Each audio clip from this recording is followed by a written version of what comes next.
구독, 좋아요 눌러주세요. 시청자 여러분 안녕하십니까? 비즈니스 투데이 고유경입니다. 1월 23일 목요일 오늘의 주요 뉴스 전해드립니다. 첫 소식입니다. 현대자동차 그룹이 백조 클럽 가입과 엘리엇 퇴치라는 겹경사를 맞았습니다. 23일 업계에 따르면 현대차 그룹 지배구조 개편에 발목을 잡아온 미국 헤지펀드 엘리엇 매니지먼트가 지난해 말 보유하고 있던 지분 전량을 지난해 말 매각했습니다. 벌처 펀드라는 별명을 얻을 만큼 악명이 높았던 엘리엇이 퇴각하면서 현대차 그룹은 엘리엇 리스크를 털어내게 됐습니다. 또한 현대차는 지난해 연결재무제표 기준 매출이 105조 7,904억 원으로 전년에 비해 9.3% 증가했다고 지난 22일 공시했습니다. 현대차는 지난해 판매 대수가 전년보다 3.6% 줄었지만 대형 SUV 팰리세이드와 제네시스 등 고가 라인 판매가 급증하며 매출과 수익성 강화를 이끌었습니다. 현대글로비스가 완성차 물류 호황에 날개를 달고 지난해 영업이익 8천억 원을 돌파했습니다. 23일 금융감독원에 따르면 현대글로비스는 지난 22일 연결 기준 지난해 매출은 18조 2,701억 원, 영업이익은 8,765억 원으로 전년보다 각각 8.3%, 23.4% 증가한 것으로 잠정 집계됐습니다. 특히 완성차 해상 운송 부문 매출이 전년보다 21.4% 오른 2조 510억 원을 기록하며 실적을 견인했습니다. 현대글로비스 관계자는 완성차 해상 운송 사업에서 비계열사 물량이 크게 증가하며 수익성이 좋아지고 전체적인 실적이 개선됐다며 향후 비자동차 물류 사업 확대와 글로벌 화주 대상 영업 강화 등 전략 사업을 집중적으로 육성해 미래 성장을 도모해 나갈 것이라고 말했습니다. 최근 LS그룹 정기 인사에서 오너가 3세 중 처음으로 대표이사 자리에 오른 구본혁 LS 예스코홀딩스 부사장이 열흘 만에 자리에서 물러났습니다. 예스코홀딩스는 지난 10일 대표이사가 구본혁 부사장에서 구자철 예스코홀딩스 회장으로 변경됐다고 22일 공시했습니다. 지난해 말 정기인사에서 대표이사 선임 소식을 발표하고 지난 1일부로 공식 취임한 지 불과 열흘 만의 일입니다. 이는 경영수업을 더 받겠다는 구 부사장의 결단에 따른 것으로 구 부사장은 대신 회사 내 신성장 동력을 모색하는 미래사업본부장으로 일할 예정입니다. 대한항공은 해외 여행객 감소로 어려움을 겪고 있는 여행사를 돕기 위해 수익금 일부를 공유한다고 밝혔습니다. 대한항공은 오는 28일부터 3월 31일까지 자사와 계약을 맺고 있는 전국 약 800여 개 여행사를 대상으로 대한항공 일본 노선 판매액의 3%를 매달 지급할 계획입니다. 이번 조치는 조원태 한진그룹 회장이 어려움을 겪고 있는 여행업계의 사정을 파악한 후 상생을 모색해야 한다는 의견에 따라 결정된 것으로 전해졌습니다. 대한항공이 여행사의 판매액 일부를 직접 지원하는 것은 이번이 처음으로 여행객 감소로 인해 타격을 입고 있는 여행사들에게 도움이 될 것으로 기대하고 있습니다.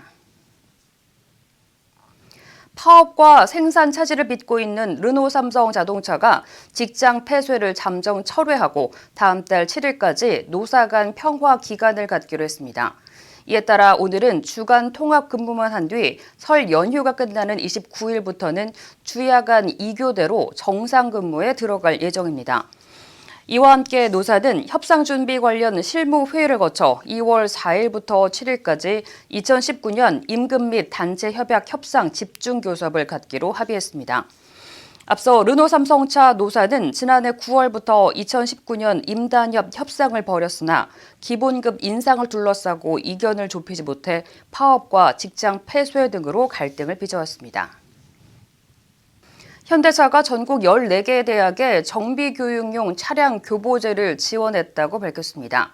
현대차는 지난 22일 서울 용산구에 위치한 한국폴리텍대학 서울 정수 캠퍼스에 아반떼 AD와 EQ900 등 차량 2대를 정비교육용 차량 교보제로 전달했습니다.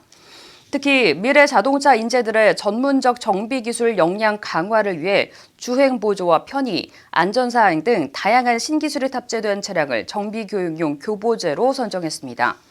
현대차 관계자는 최신 기술이 탑재된 다양한 차종을 활용한 실습을 통해 블루핸즈 엔지니어의 기술력을 높이고 이를 통해 현대차 서비스 만족도와 고객 안전을 향상시킬 것이라며 앞으로도 서비스 기술 역량 제고를 위해 다양한 교육 프로그램을 추진하겠다고 말했습니다. SK텔레콤은 자사가 후원하는 스포츠를 중심으로 각종 스포츠 콘텐츠를 발행하는 종합 스포츠 유튜브 채널 스트라이크를 개설한다고 발표했습니다. SK텔레콤은 스트라이크를 통해 종목의 경계를 초월해 모두가 함께 즐길 수 있는 차별화된 콘텐츠를 풍부하게 제공할 계획입니다. SK텔레콤은 스트라이크 운영 수익금의 일부를 지적 발달 장애인 운동선수를 위해 활용할 예정이라고 밝혔습니다.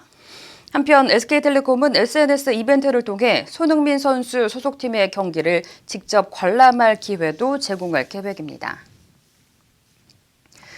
KT는 글로벌 가상화 솔루션 업체 VM웨어와 함께 기업 시스템 재해 복구 서비스를 출시했다고 밝혔습니다.